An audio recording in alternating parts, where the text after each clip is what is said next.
Ya pemirsa, terima kasih Anda masih bersama Lunchtalk Berita 1. Namun sebelum dialog kita lanjutkan, kita simak dulu pendapat masyarakat tentang peluang herbal lokal di pasar ASEAN bahkan menjadi pemain kelas dunia. Sebelum nyusui sih iya, tapi setelah nyusuin sih enggak, direm. Ya, terus Mbak, kalau menurut Mbak, kenapa sih kalau jamu di Indonesia itu kurang berkembang daripada kayaknya sekarang lebih banyak orang minum obat Cina daripada minum jamu Indonesia itu kenapa menurut Mbak? Kayaknya sih enggak ya. Kayaknya sih kalau menurut saya malah jamu masih ada mungkin level menengah ke bawah gitu masih pilih jamu sih daripada obat. Malah mereka terus ada kalangan juga yang punya pikiran kalau misalnya obat tuh kan racun ya, ke toksin kalau ke badan. Kalau jamu kan dari bahan dasarnya herbal. Cuma memang dia nggak ada takarannya sih memang sih kan kalau jamu, paling gitu aja. Kamu pakai obat herbal atau obat Cina misalnya? Lebih senang herbal sih kayaknya. Terus menurut Mbak sendiri gimana caranya supaya jamu ini bisa go internasional? Sama kayak obat-obat lain dari negara lain misalnya masuk ke Indonesia, obat Cina masuk ke Indonesia dan diterima gitu. Gimana caranya jamu supaya bisa diterima juga? Jamu-jamu sekarang juga kan udah mulai kemasan kan, dari kemasannya gitu, packagingnya kan udah ini ya. Terus komposisinya kan juga udah ketahuannya tertulis di situ. Terus juga yang pasti harus lolos uji POM juga kan gitu. Itu kayaknya kalau udah kayak gitu sih aman-aman aja sih, semua juga kayaknya pilih jamu sih. Jamu itu saya anggap ya masih ada efektivitasnya gitu, biar buat seger seperti itu ya. Pak, kalau menurut Bapak sendiri apa yang membuat jamu itu kalah pamor Pak dibandingin obat-obat Cina?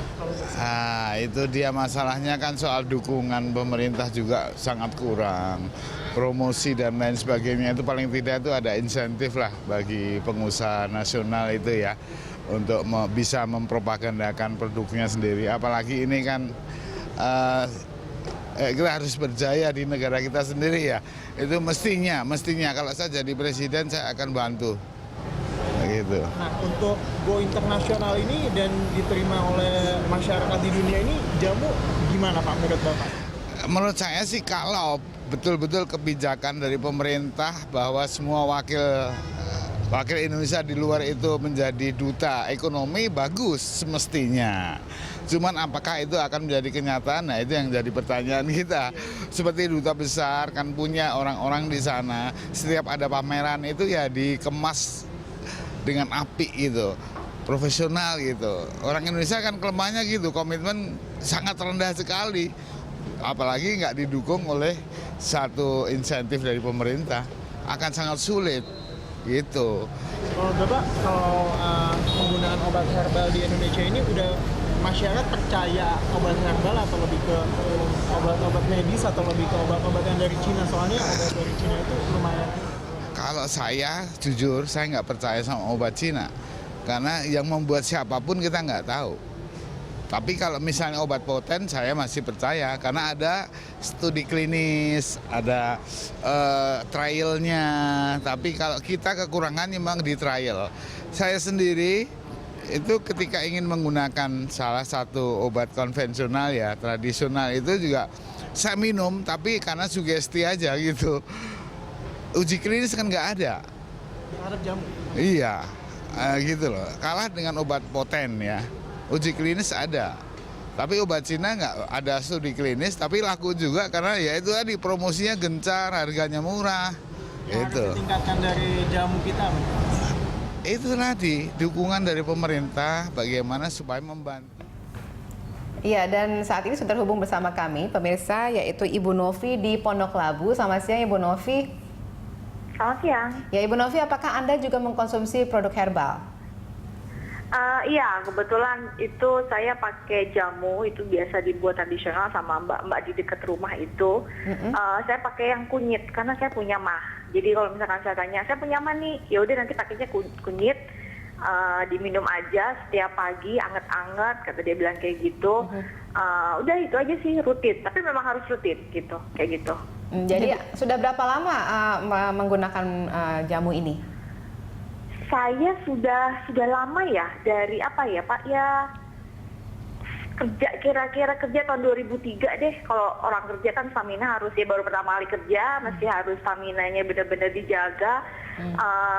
Rutin untuk menjaga itunya ya minum jamu aja gitu. Jadi Bu Novi buat sendiri nih jamunya ya?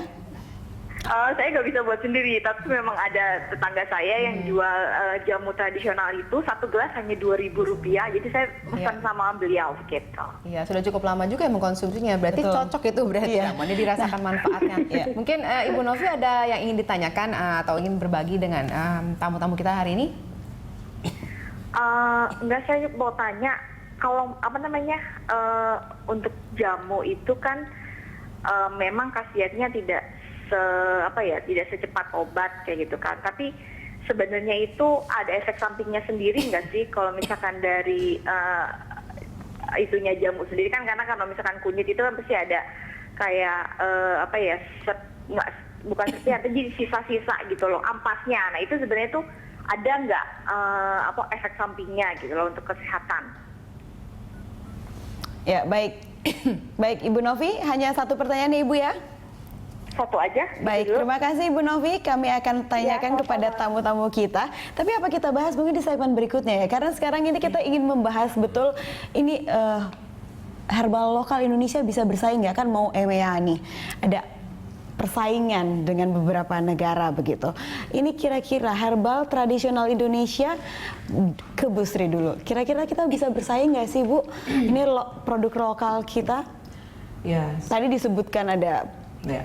dari Cina dan lain-lain Yang begitu. jelas begini, harus dibedakan. Jadi kalau kita bicara jamu harus dibedakan apakah itu memang jamu, apakah itu herbal. Karena jamu itu bagian dari herbal, tapi herbal itu ada herbal yang terstandar dan ada fitofarmaka. Jadi itu obat itu terdiri dari obat jamu atau herbal terstandar dan fitofarmaka. Jadi kalau kita bicara herbal, artinya harapannya herbal itu nantinya bisa kita terstandar. Di dalamnya itu bagian dari herbal itu ada jamu.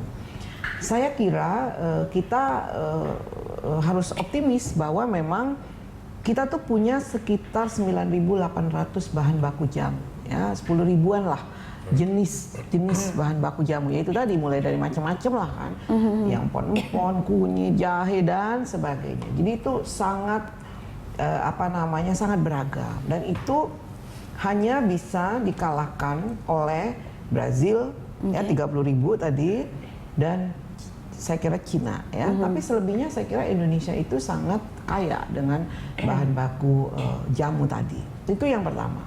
Kemudian kedua, kalau kita melihat dari data ekspor impor yang kami punya, kita itu telah mengekspor tahun 2014, data terakhir menunjukkan 4,6 juta US dollar. Itu terdiri dari herbal, dalamnya ada jamu dan suplemen makanan. Kalau herbal sekitar 1,7 juta US dollar. Dan kebanyakan kita juga mengekspor ke Brunei, ke Malaysia, dan ke negara-negara ASEAN lainnya. Artinya apa? Artinya memang diminati bahan baku jamu kita ini.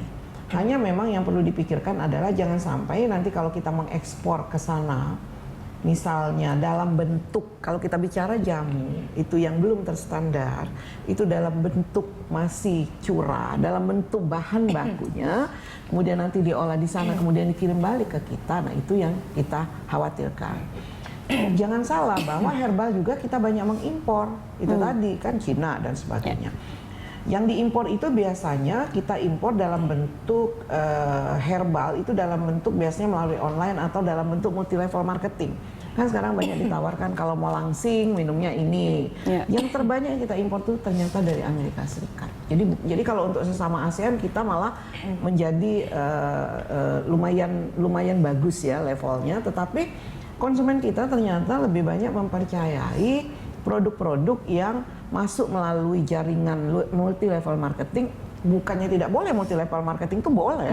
Kita berikan semacam surat tanda pendaftaran multi level marketing terhadap pengusaha-pengusaha herbal tadi. Tetapi kembali lagi kepada konsumennya. Misalnya saja kenapa nggak kita rajin minum jahe, atau kalau kita batuk minum jahe ya, atau kita minum kunyit dan asam dan gula merah. Atau kalau mau langsing misalnya dengan peresan misalnya, Oke. dengan peresan daun pepaya.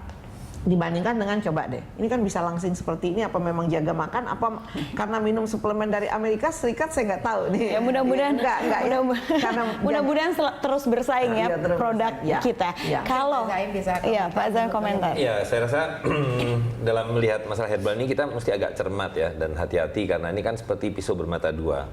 Di satu sisi kalau dilihat dari aspek ekonominya dan prospek perdagangan dan industrinya memang besar sekali gitu. Tapi kan juga ada aspek lain yang sangat penting, yaitu dari perlindungan konsumen. Karena masalah herbal ini bagi konsumen itu seperti hutan belantara sebetulnya. Sejauh ini kan karena jumlahnya ribuan, tapi yang terstandar sebenarnya sangat sedikit. Jadi kalau tadi Ibu Sri bicara tentang terstandar produk herbal kita itu dari 10 ribuan itu paling nggak sampai 50, 40 pun tidak ada. Yang terstandar Dan ya. kalau kemudian sudah menjadi kategori obat tradisional, nah itu lebih sedikit lagi yang disebut fitofarmaka. Paling ini bisa dihitung dengan jari, mungkin hanya 5 atau 6 produk.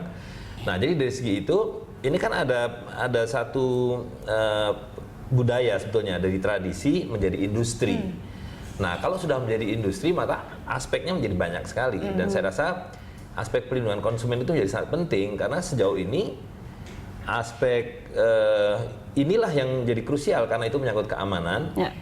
kemudian juga menyangkut kemanfaatan. Jadi banyak sekali produk herbal yang tidak pernah teruji sebetulnya dan apakah betul bermanfaat kecuali berdasarkan tradisi. Nah, kalau yang berdasarkan tradisi dan itu dikelola secara sederhana justru aman dan sudah relatif terbukti. Kunyit, temulawak, beras kencur dan seterusnya. Nah, begitu dia menjadi industri, kemudian dikemas dengan packaging yang bagus, dengan apalagi pakai multi level marketing, semuanya jadi tidak terjamin. Gitu dari segi kemanfaatannya, dari segi keamanannya dan bahkan kemudian dari segi harga. Nah, jadi kalau tadi diceritakan dari jamu gendong yang hanya Rp2.000 per gelas, begitu sudah masuk industri bisa menjadi Rp20.000 per gelas dalam bentuk saset dan sebagainya atau dikapsulkan. Nah, jadi bagi konsumen ini sangat riskan sebetulnya. Nah, karena itu aspek perlindungan konsumen itu harus diperhatikan betul, terutama nanti kalau menjadi pasar ASEAN. Nah, ini juga harus berarti kita harus kembali mencerdaskan masyarakat kita supaya mereka bisa tahu mana yang sudah terstandarisasi dan mana yang belum gitu dalam memilih produk herbalnya. Kita akan lanjutkan Lunch Talk setelah jeda berikut.